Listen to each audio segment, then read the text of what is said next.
got a truck up here doing 4 miles an hour. So I guess I'm gonna take another take. About to go through a little town. Driving south from Rock Hill down toward a little town called Estill, down below Columbia.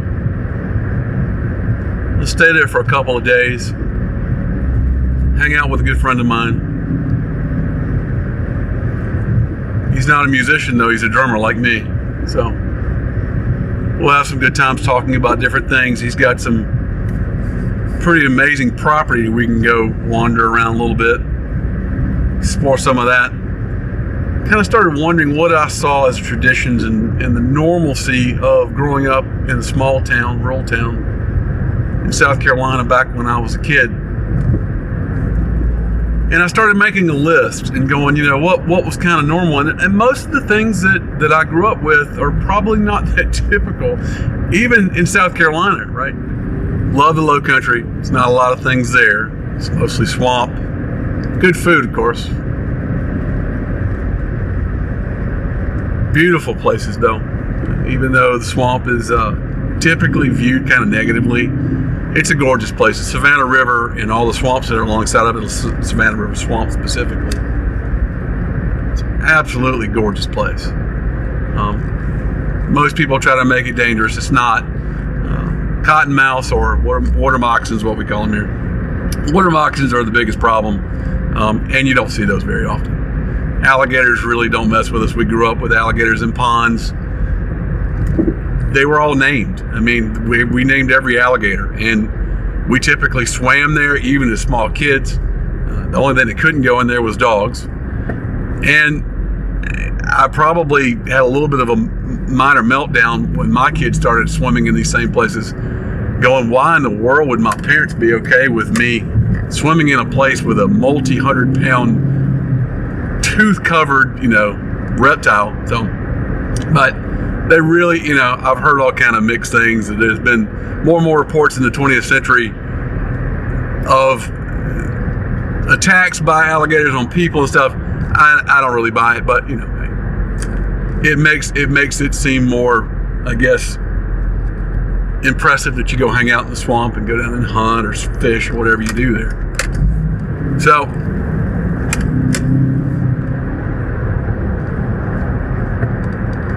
lots of coastline in the Lowcountry.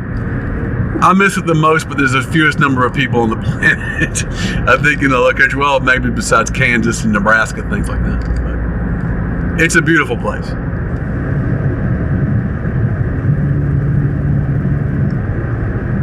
I'm driving south on 321, now passing through a little town called North. And as it always has been, most of what's driven the state over the years has been agriculture. I would say it's probably better than 30 or 40% of the property down below Columbia is mostly farmland. There's a couple of exceptions, but in general, until you go very west or very east, it's kind of the farm area of South Carolina. Used to be a lot of mills, made all kind of cloths and yarns and thread and everything else. Of course, there's a huge industry here too of making cotton, and there's also still a big industry here of making dyes for all those industries. There's a bunch of companies that still support mill or that industry, I guess I would say, but almost none of those mills exist here anymore. Just south of North South Carolina,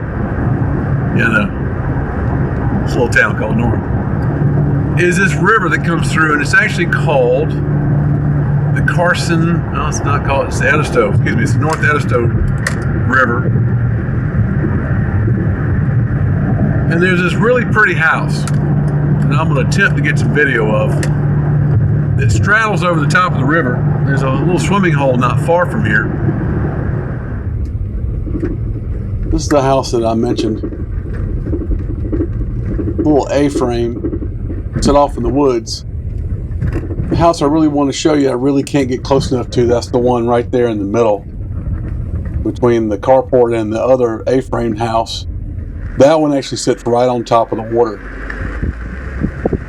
I'd love to walk all the way back and show you the house that's sitting right on top of the river.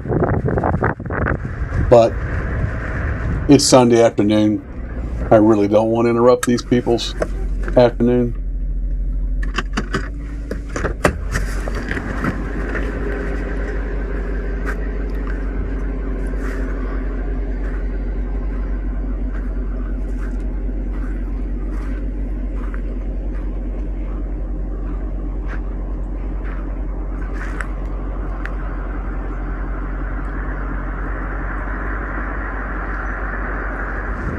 And if you don't mind, I'm going to be quiet while we ride on this little dirt road.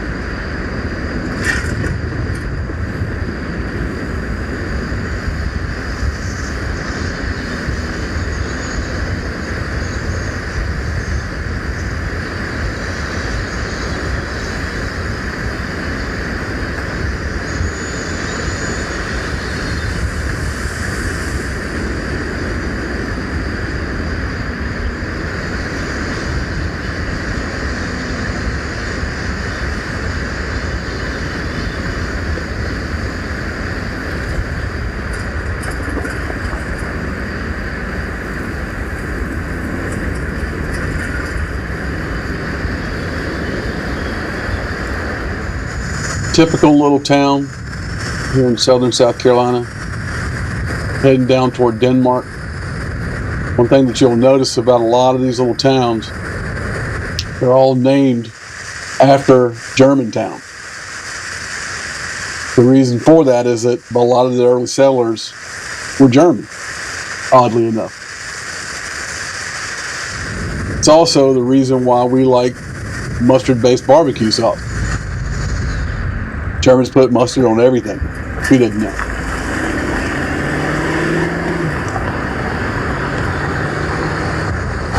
Here's a typical little landing just out on the Estill River.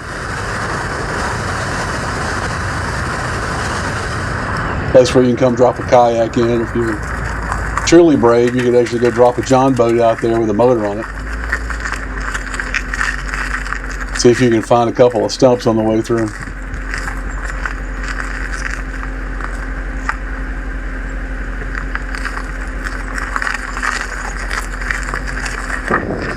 We're passing through Denmark, South Carolina now, home of Jim Harrison's gallery.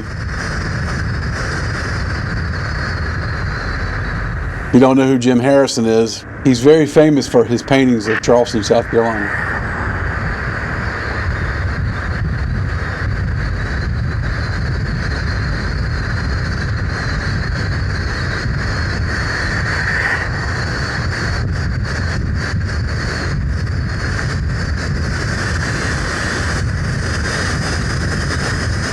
This is Buford's Bridge Landing, which is right outside of a little town called Ulmer. Like the dirt road, I'm just going to enjoy the scenery without talking.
I just remembered why I came here. Because for a while, I don't think she had any